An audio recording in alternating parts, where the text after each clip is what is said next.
Hello everyone, welcome back to my channel Mishka. Today in this video we are talking about the SSC MTS exam pattern.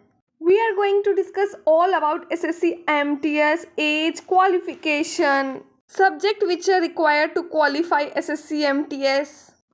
So let's start without wasting any second. तो exam की preparation शुरू करने से पहले सबसे ज़रूरी होता है उसका एग्ज़ाम पैटर्न को समझना। अगर एग्ज़ाम पैटर्न क्लियर है प्रिपरेशन भी सही डायरेक्शन में ही होगी। तो चलिए समझते हैं एग्ज़ाम पैटर्न और सब चीज़ के बारे में SSC MTS। तो हम लोग इसमें समझेंगे SSC MTS की क्या एज होती है, इसकी क्या एग्ज़ाम क्वालिफ़िकेशन होती है, एग्ज़ाम पैटर्न क्या होता है, सब चीज़ के बारे में। तो सबसे पहले शुरू करते हैं। जो इसका एग्ज़ाम मोड होता है वो CBT के फॉर्म में होता है, computer based exam.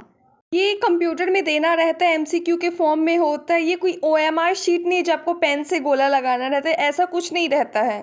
Second important thing है जो एक दिन का एग्ज़ाम है, यानी आपको एक ही दिन जाना है और एग्ज़ाम दे के आ जाना है। तीसरा चीज़ है जो आपको इसमें क्वालिफ़िकेशन की बात करें तो 10th पास होना रहता है। और इसकी एज की बात करें तो इसकी एज 18 से 25 साल होती है, लेकिन कुछ ऐसे पोस्ट होते हैं जिसमें इसकी एज 18 से 27 साल होती है। एंड डेफिनेटली इसमें रिलैक्सेशन होता है, OBC के लिए 3 साल और SC ST के लिए 5 साल। Now we are come to the exam pattern. ये दो सेशन में होते हैं, सेशन 1 एंड सेशन 2। जो सेशन 1 होता है वो क्वालिफाइंग होता है। इसमें 2 सब्जेक्ट रिक्वायर रहते हैं, मैथ्स और रीजनिंग। इसके 20-20 क्वेश्चन होते हैं, मैथ्स के 20 क्वेश्चन, रीजनिंग के 20 क्वेश्चन। इसमें टोटल 40 क्वेश्चन होते हैं और 60-60 मार्क्स के होते हैं, यानी टोटल 120 मार्क्स के होते हैं, जिसमें आपको टाइम मिलता है 45 मिनट्स।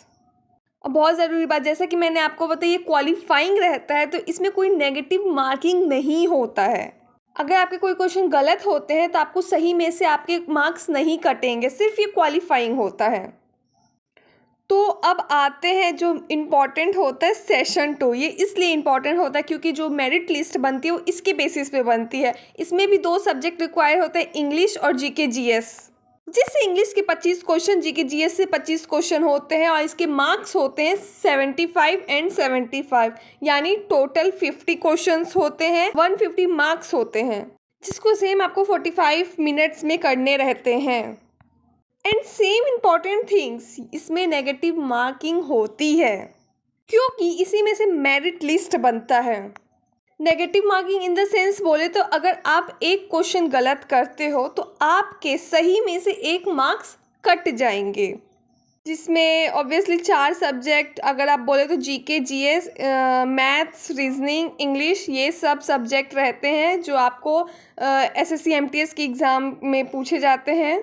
तो ये 4 सब्जेक्ट बहुत इंपॉर्टेंट होते हैं। समटाइम्स जिसके मैथ्स वीक रहता है ना, तो वो रीजनिंग की तैयारी ज़्यादा अच्छे से करता है, क्योंकि मैथ्स और रीजनिंग में से आप कितने भी ये क्वालिफाइंग रहते हो, तो अगर आप रीजनिंग भी अच्छे से पढ़ लेते हो, उसमें से क्वेश्चन सही कर लेते हो, तो मैथ्स की ज़रूरत नहीं होती है। सो यार that's all for today's video. Hope आप लोगों को मेरे बताने का तरीका पसंद आया होगा। I really don't know how to explain detail, but मैंने अपने तरीके से समझाया है।